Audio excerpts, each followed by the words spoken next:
Media যে সমস্ত পেশাজীবী সংগঠন আছে তারাও যথোপযুক্ত স্বাধীন ভূমিকা নিতে পারেন নাই, কারণ তারা রাজনৈতিকভাবে বিভক্ত ছিলেন।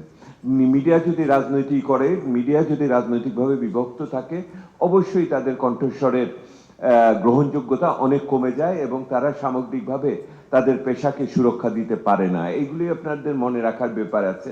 আর যেটা আছে যে মিডিয়া হাউসের ভিতরে এই যারা কর্মকর্তা কর্মচারী আছেন তাদের আধুনিকভাবে তাদের পেশাগত উৎকর্ষতা বৃদ্ধি, তাদের প্রয়োজনীয় আপনার যেই সমস্ত তাদের যে মায়না সুবিধা প্রণোদনা ইত্যাদির বিষয়গুলো নিশ্চিত করা এবং একই রকমভাবে আগামী দিনে তাদের কাজ করার সুবিধা দেওয়া এবং তারা যেই কাজগুলো করে সেই কাজগুলোকে প্রকাশ করার ক্ষেত্রে তাদের উপর কোনো চাপ না থাকে, এইগুলো দেখার বিষয়ে এই একই সাথে রয়ে গেছে।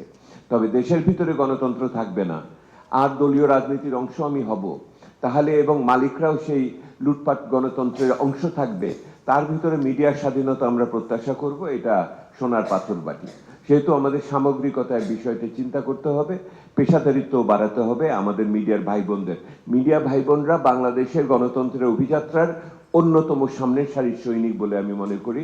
সেহেতু আমরা তাদের সাথেও থাকবো, ওনারাও এটার ব্যাপারে আত্মজিজ্ঞাসার মধ্যে থাকবে, নিজেদের প্রতিষ্ঠানগুলোর কাছে, মালিকদের কাছে যেমন পেশাজীবী সংগঠনদের কাছেও এই প্রশ্নগুলো নিয়ে যেতে হবে।